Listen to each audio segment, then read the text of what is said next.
Well, I don't know about you, but I wish that that was the voice that would be delivering the light in the darkness. I would pay attention to myself more if I sounded like that at all. Unfortunately, I don't. So, if you are new, welcome. We are starting our new series working through, really looking at how God entered the world, right? We're in our Christmas season, and so we're just going to be looking at how light, Jesus as the light of the world, made his way to our world. And this morning what we're going to do is we're going to look at one of the verses that gets read a lot during the Christmas season, but we're going to look at it in its context. And in order to really set it up, I want you to think about some of the awkward conversations you have around the Thanksgiving table. Or maybe it's the awkward conversation you hope doesn't happen around the Christmas table. I mean the Thanksgiving table, or Christmas, any of the tables, right? Right, there's something about gathering with family that just makes you think, oh no, are we going to go there? And one of those topics is politics. Right? Yes. Right, and if you zoom out a little bit, right, maybe it's not politics, but it's conversation around the government. Like who runs it, who's in charge, what's it supposed to look like? Like if you get on social media, it doesn't really matter who's in charge. There's lots of arguing. What's good, what's right, what's wrong, how could we make this better? And what I'm convinced of is that people have been arguing about this for as long as we can remember. Right, like look back. There's people fighting each other. Why? Because somebody wants to be in charge and they think if I'm in charge, things will be better. If my people are in charge, I'll be better, right? Wars are started. Like literally our nation was started because we had an idea of what government should look like. And have you ever wondered why is it that there's this longing inside of our hearts for something better?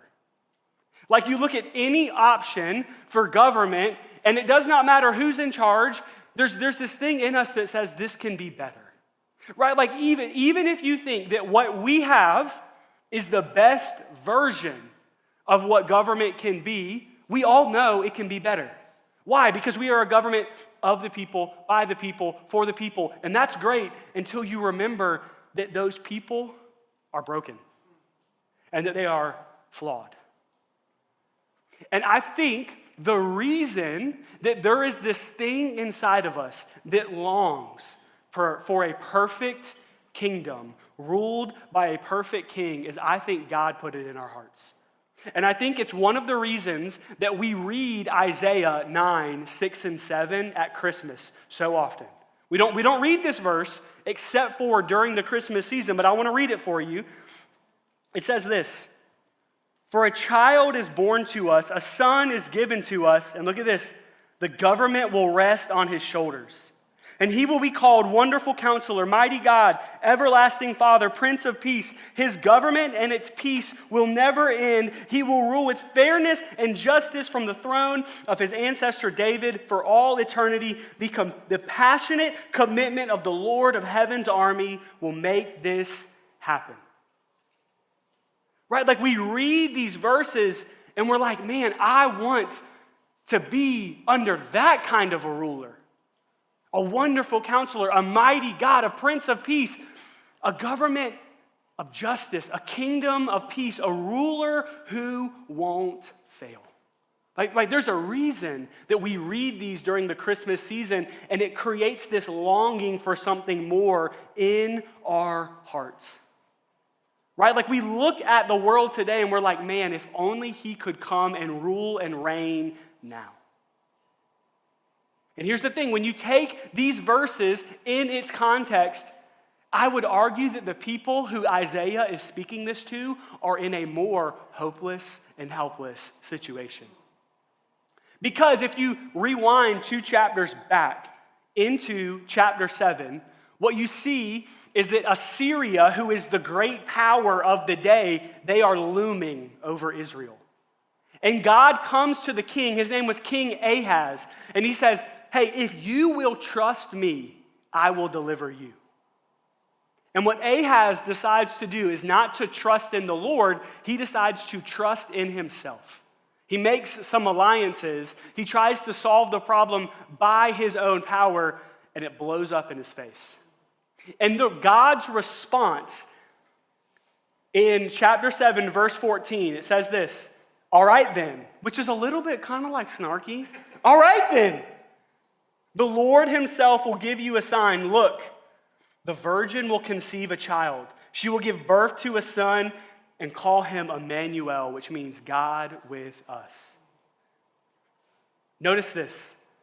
The first time we see this kind of a promise, that a baby is going to be born, specifically whose name is Emmanuel, God with us, is when God's people are in a dark moment when they've been trusting themselves and it has led to destruction.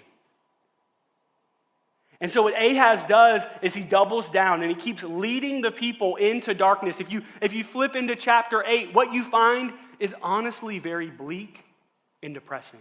The people are wandering around in spiritual darkness. They've rejected God's word, and what they've done is they're running to mediums and magicians, anything they think might give them the answer apart from God. The nation is overcome by fear and chaos. It's bleak, it's dark, and honestly, when you're reading in chapter 8, it feels like darkness is winning. And here's the thing, here's how this book isn't just ancient history and it speaks to us today, is that their world felt a whole lot like ours. There was uncertainty, there's instability, there's fear, there's darkness. It may have been centuries ago, but the fear and the heartache was the same. They were scared, they were tired, they were grasping for control. And what we're going to see in Isaiah 9 is that because of God's grace, darkness never gets the final word. He doesn't wait for them to figure it out. He doesn't wait for the darkness to clear. He walks right into it. And I love, every once in a while, the Bible will give you a transition word that seems almost like a throwaway, and it means so much. Look at how the first verse of chapter 9 begins. Nevertheless. Like, with the backdrop of all this darkness, the hinge point is nevertheless, meaning despite everything that the people are seeing and sensing and feeling, this is not going to be how the story ends. Nevertheless, that time of darkness and despair will not go on forever.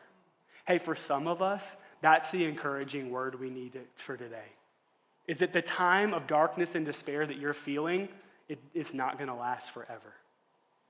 It says the land of Zebulun and Naphtali will be humbled, and there will be a time in the future when Galilee of the Gentiles, which lies along the road that runs between the Jordan and the sea, will be filled with glory. Now put a pin in that. We'll come back to that verse. But verse 2, there's this explosion of hope like light in the darkness. Look at what it says in verse 2. It says, the people who walk in darkness will see a dim light. No, they'll see a great light. For those who live in a land of deep darkness, a light will shine. See, these people, this darkness they're walking in, like they're literally crushed under both the oppression of the Assyrian nation and God's judgment. And in the middle of that darkness, there is a promise of great light of deliverance. It's ultimately pointing to Jesus, a message of hope breaking into despair. Now, will you guys let me, can I like Bible nerd out for just a minute? Because if you'll let me, this is really, really rich. It says, where does it say that the hope is going to rise? Where did it say in verse 1? Galilee. Where did Jesus grow up? Galilee. Another one. Where did Jesus reveal himself for the first time as a Messiah? Galilee. Where did he perform his first miracle? Galilee. So check this out. All the way back, centuries before Jesus ever comes, we get a promise that there's going to be one who comes as the light of the world, who's going to come from Galilee. It's a promise. And what is ultimately happening is God is promising that there's going to be almost this new creation, this recreation that is going to change the fabric of human history that's going to come out of Galilee. And just remember, what's like the first thing that God says in Genesis 1? He says, let there be light. And so hundreds of years before Jesus ever comes, there's this promise, hey, I'm going to do this new thing. I'm going to do something new. I'm going to recreate the world in the way that is going to bring me glory and you good. And what he's saying is, let there be light. And so it does not matter how dark the world gets. It does not matter how dark things feel around you. Light always breaks through. Light breaks through. Like think about this. Right? I have been in this room plenty of times. Let's forget this room. Go to the gym. Okay, let me tell you, if you're in the gym, we have these little skylights that like, as the sun is setting, you're good. And then there's just this moment where the sun gets over. Miss Billy is shaking her head in the back. She knows. When the sun hits over, it is dark. And here's what's so interesting. All I have to do is pull out my phone and have just the littlest bit of light. And what does light do? It breaks through the darkness and it allows me to see. And here's what's interesting. What Isaiah is saying is that light is powerful, but what he's saying is that light is going to be a person.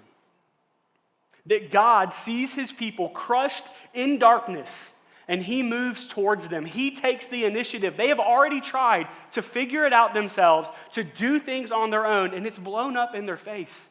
Their only hope was divine intervention. And the light breaking through is God's way of saying, I'm stepping in for you.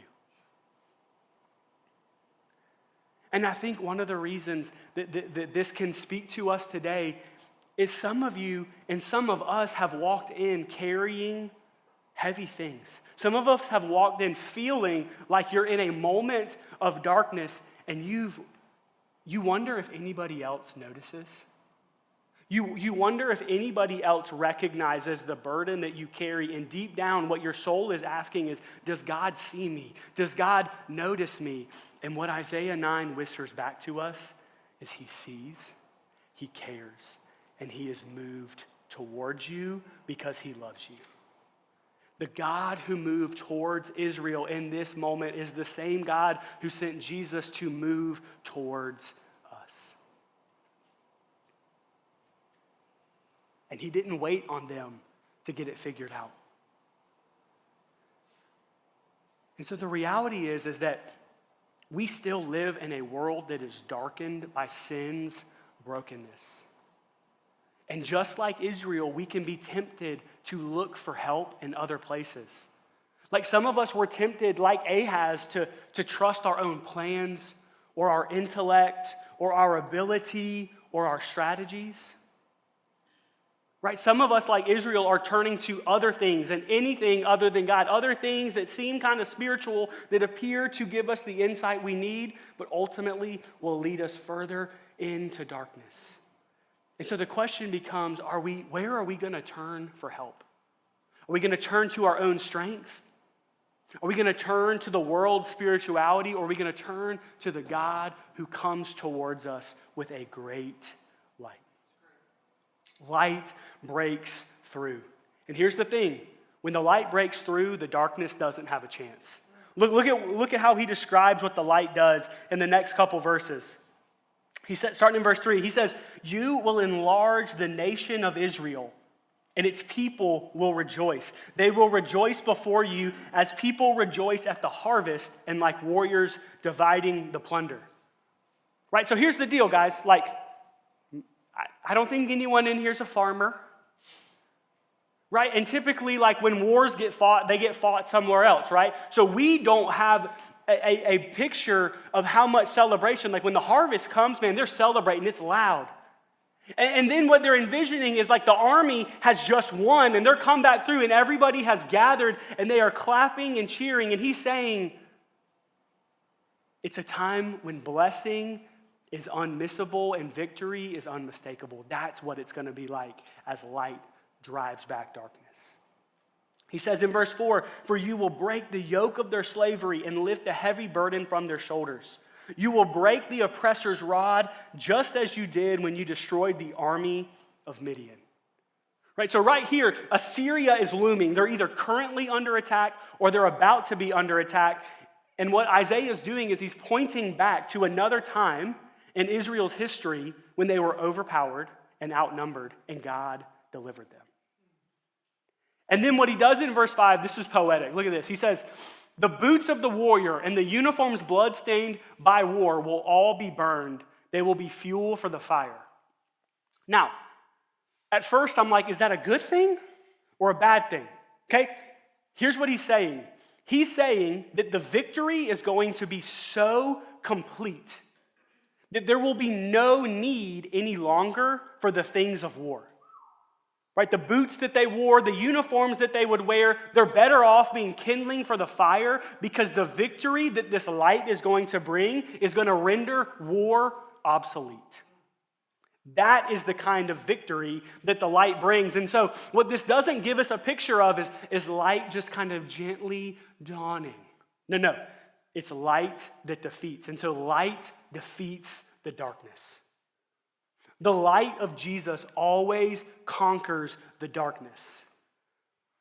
And again, let me just be a little bit of a Bible nerd to help us understand the type of victory he's talking about. Midian is a reference to Judges 6 and 7. I know we're all super familiar with Judges 6 and 7, but let's just say I'm not. So I'm going to go ahead and explain what happens here. Midian is a powerful army, and Israel had no shot. Midian is stronger. They're better equipped. They're overwhelming in numbers. And to make matters worse, the leader that God calls for his people is a dude named Gideon. Not a great leader. He's reluctant. He's insecure. It's like, God, why would you ever pick Gideon to defeat Midian? Maybe because it rhymes. I don't know. But here's the point of that story. God didn't actually pick Gideon to defeat Midian because God knew that he was going to defeat Midian himself. The Midianites end up getting destroyed without Gideon lifting a sword. What God does is he causes the Midianites to go into a panic and they end up slaughtering themselves. And what Isaiah is saying is that the defeat of darkness is going to be that kind of a defeat. And so think about this. When Jesus, who is the light of the world, defeats the darkness, Satan himself, think about what Genesis said would happen. It said there's going to be enmity between the child and the enemy. And what it says is that the serpent is going to strike his heel. It's going to deliver a blow that it thinks is going to be effective. And so imagine you get bit on the foot by a snake, and that same foot that gets bitten is the one that crushes the serpent's head. See, Satan used his most powerful weapon of death, and he thought that was going to defeat the light. But he did not realize that his tool was going to be the thing that actually caused his kingdom to implode. Because when he killed Jesus, Jesus didn't stay dead, and Jesus defeated death. And he rose again, rendering the enemy powerless. And just like the Midianites, God delivers his people, us, through Jesus without us having to lift a finger. That's the gospel. Jesus did the work. Jesus died in our place. Jesus is the one who accomplished victory for us. That is the light that defeats the darkness. And so what this means for you and I today is that we don't have to try to rescue ourselves. You don't have to fight spiritual battles on your own. You don't have to try to overcome the darkness that you're experiencing by yourself, because Jesus has already defeated the enemy that you fear most. The battle is his, it belongs to him, and so does the victory. And here's the thing, all that sounds great until you keep reading, and Isaiah says something ridiculous in verse 6. He says the way that all of this is going to happen is that a child's going to be born. Like, okay, like just take yourself out of you've grown up in America and you've heard the Christmas story a ton of times. Like if you're thinking about a strong enemy, is anybody sending a child to defeat it? Like, I don't know about you guys. There's one thing that my children can consistently defeat, and that's a cookie. Pizza can't consistently defeat that. A chicken nugget might trip us up from time to time. One of those little character cookies, we will defeat those every single time on repeat. But anything beyond a cookie, right? Like think about it, like children, like babies especially, they are vulnerable. They are helpless. And what he says is that a child is born, a son is given, and the government will rest on his shoulders. He will be called Wonderful Counselor, Mighty God, Everlasting Father, Prince of Peace. And so what Isaiah says is that light comes as a child. Light comes as a baby. And again, picture the weight. Like y'all have seen the pictures before our presidents were all like 80 years old. Like I think about like Barack Obama. Think about what the weight of the government on his shoulders looked like. When that dude went into office, he was a young, good-looking guy. When he left, I was like, I think he aged 80 years. Right? And it says that this child, the government, will rest on his shoulders. It will be a weight that he can bear, and it's going to be effortless to him. Why? Because this child is no ordinary child. What Isaiah does in verse 6 is he does this consistent back and forth between this baby truly being human and also these little indicators that he's going to be more than just human, that he's also going to be from God and of God in the same essence of God. He says a child is born. That's very human language.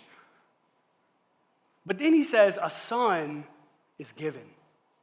There's this idea that God initiates, that God is involved, that God is giving this son. And then in each of the 4 titles that he gives, what he's doing is he's pairing a human role with a divine capacity.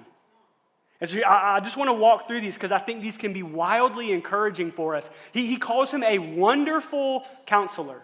Now, I'll tell you, I've had my fair share of counselors. They are not all wonderful. Okay, just going to put that out there. But a counselor, this is a human role, right? This is somebody who gives wise and trustworthy guidance. But then this word wonderful, what it's really pointing at is supernatural. It's beyond human ability. And so he's saying that there's going to be one who comes who doesn't just give some advice, he gives perfect wisdom. That counselor can be your counselor. And so I think it's at least worth pausing and asking, who's my counselor most of the time? Like for some of you, maybe you actually do have somebody in your mind, but I think what happens for a lot of us is who ends up being our counselor is our really well-meaning friend who may not be all that godly or wise. Or maybe a couple of the social media influencers that your algorithm spits back to you all the time. But you and I have access to a counselor who is perfect, who's not confused by what confuses you, who always knows the path forward. A wonderful counselor. It says he's mighty God. Now, this is supposed to be intentionally shocking that we're going to give the title of God to a baby. And this is no like awkward translation. This is like very clearly the unmistakable word for God used throughout the Old Testament. And so Isaiah is saying, this child is God, and he's also mighty. Now, Ben, this is for you. You ready for this? Mighty means warrior. It means champion. Check this out. One who never loses. Oh, well, I tried. Listen, I tried. For all my SCA Warriors people, you're welcome. Or not, apparently. And so here's what this means. It means that the conquering, all-powerful God of the universe can come and bring victory for you. And so do you feel weak or overwhelmed or overlooked or helpless, we have an invitation to turn to the one who is strong for you. When you feel weak, his strength can be your victory. And what's beautiful is right after we get this picture of a mighty warrior, this mighty God, we get this everlasting Father. It's intentionally meant to balance the last one. Like, yes, he comes with warrior strength, but he also comes with a father's tenderness. This is talking about his heart, that he's a protector, he's a provider, he cares for his children. And look at what it says. He's not just a good father, he's an everlasting Father. And here's why this is so powerful, is that because he is an everlasting Father, it means that he will never fail and he will never leave. Listen, the reality is that our earthly fathers, they eventually leave. Right? Some of them choose, right? Some of them may fail, some of them may let us down. Others of us, we were blessed to have incredible fathers, and they did not get to choose when they left, but they still are taken. And what Isaiah is telling us is that we have someone who loves us like a perfect father who never leaves. He never fails.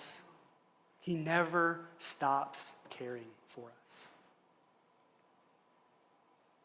He'll never abandon you. He'll never tire of you.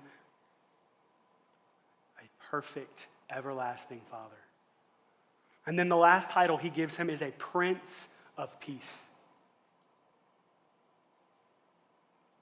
Now, the prince, right, this was a pretty common leader government term. I guess kind of like, that's why England does it, right? Prince whoever of whatever, there's lots of them, and then Meghan Markle blew it all up and it was a problem. But what he's saying is that he is a ruler, he is a leader, which means that the peace he brings us isn't this like kumbaya sentimental peace. It is a ruling peace that comes from authority. He is a ruler who himself contains peace and can give peace. And man, we all know how desperately our world needs peace, don't we? Like we talked about this a few weeks ago as we were finishing the book of Philippians. Fear and anxiety and worry, it is an epidemic in our culture. And what Isaiah is telling us is that there is a ruler, there is a prince who can bring true peace. And so the question for us, especially for those of us who struggle with fear and anxiety and worry, is this prince ruling your heart? Because if he rules your heart, peace will follow. He can calm what's raging in you. And so notice who this light in the darkness is. He's a counselor when you're confused. He's a mighty God when you're weak. He's an everlasting Father when you feel alone. He's the Prince of Peace when you feel fearful and anxious. That's who Jesus is. That's his nature, that's his character, that's his heart. And the way that Isaiah finishes this section is he ends talking about his character to talking about his kingdom. Look at what it says in verse 7. He says, his government and its peace will never end. He will rule with fairness and justice from the throne of his ancestor David for all eternity. The passionate commitment of the Lord of heaven's armies will make this happen. Exact translation of the last sentence. You can take it to the bank. And Isaiah's point here is very simple. He's saying light reigns forever. This ruler, this light in the darkness, once he's in charge, he rules forever. And man, this is what captivates our hearts. This is what our hearts are longing for, a king and a kingdom that are perfect and never end. And that's why it's so frustrating when we read prophetic books like Isaiah. Because what these pages are doing is they're promising what we desperately desire, but they don't tell us exactly when all this is going to happen, do they? Like Isaiah writes this, like these events are unfolding in front of him right now, even though their fulfillment stretches into the future. There was no child born in Isaiah's day that matched this description. And that's because he was thinking about a child that was going to be born in Bethlehem 2,000 years ago, who did things that no ordinary child could do, who clearly contained both human and divine elements, and who is the child of verse 6. And yet, here's the challenge for us. Jesus has come, and yet when you look at all that Isaiah describes, not everything has been fully realized yet, has it? That kingdom started in a manger. When Jesus came, the kingdom began, but it hasn't finished yet. And that's why some translations will start verse 7 by saying, of the increase of his government and peace, there will be no end. The picture is this idea is that this kingdom begins and it starts expanding and it keeps growing and advancing. And so here's the reality. Spiritually speaking, Jesus has already accomplished everything promised in verses 3 through 5. And he is the reality of verse 6 for all of those who belong to him. But here's what the Bible tells us. Jesus didn't just come once. He's coming again. And when he comes back, every promise in this passage will not only be fulfilled spiritually, but it will be fulfilled fully, physically, and forever. And the tension that we have to negotiate, theologians will refer to this as the tension of the already and the not yet. Meaning there are things that we already get to experience and enjoy, and there are things that we are not yet experiencing the fullness of yet. And so let me just highlight some of the promises that are true from this passage for you and I right now. Jesus has already defeated Satan at the cross. Jesus can set you free from the slavery of sin. He has sent the Holy Spirit to comfort you, counsel you, and guide you. He cares for you and protects you. He gives peace that the world can't give. And here's what I've learned. As you walk with him and as you experience his power in your life, you gain confidence that he will return to finish everything he started, to establish his kingdom fully, visibly, and eternally. Which is good news, guys, because we live in a dark world. And can we just acknowledge that darkness is scary? Like, kids have it right, man. Like, kids are scared of the dark, and I'm like, y'all are brilliant. Because darkness scares me. I don't like it. I don't like it at all. But here's what I want you to do. I want you to go back to, 6 years old. Scared of the dark. Do you remember what it was like to wake up in the middle of the night and your room was dark and you were afraid even though nothing had changed? Like, when you think about it objectively, nothing in your room was different at 2 a.m. than it was at 6 p.m. It was your same bed, the same toys, maybe the same posters on the wall, the same dresser across the room, but something happens that in the dark it feels different, doesn't it? Everything feels bigger or closer or more threatening. And think about the moment that a loving parent walked in and flipped the light on. Your heart rate slows down. You can breathe again. Why? Because the light proved that you weren't alone. It didn't change the room, but it changed what you could see. And all it took was your parents' presence for fear to lose its power. And in the very same way, Jesus steps into our darkness. Not with arms crossed, but with arms open, and his presence put fear back in its place. And he lets you see that you are not alone, you are not forgotten, you are not abandoned. And one day, Jesus isn't just going to come and turn the light on. He's going to remove darkness forever. There will be no night, no fear, no shadow, only light that reigns forever. He is the perfect king who rules the perfect kingdom that our hearts long for. And the question is he your king? Is he my king? Not just the king, but your king, your counselor, your mighty God, your everlasting Father, your Prince of Peace.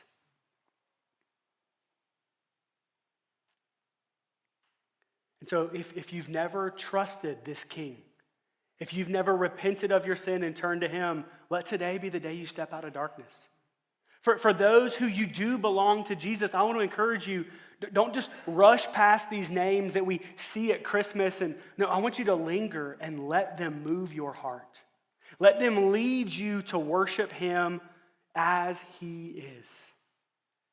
Because the light has come and the light is coming again. And he is a perfect King who deserves our worshipful response.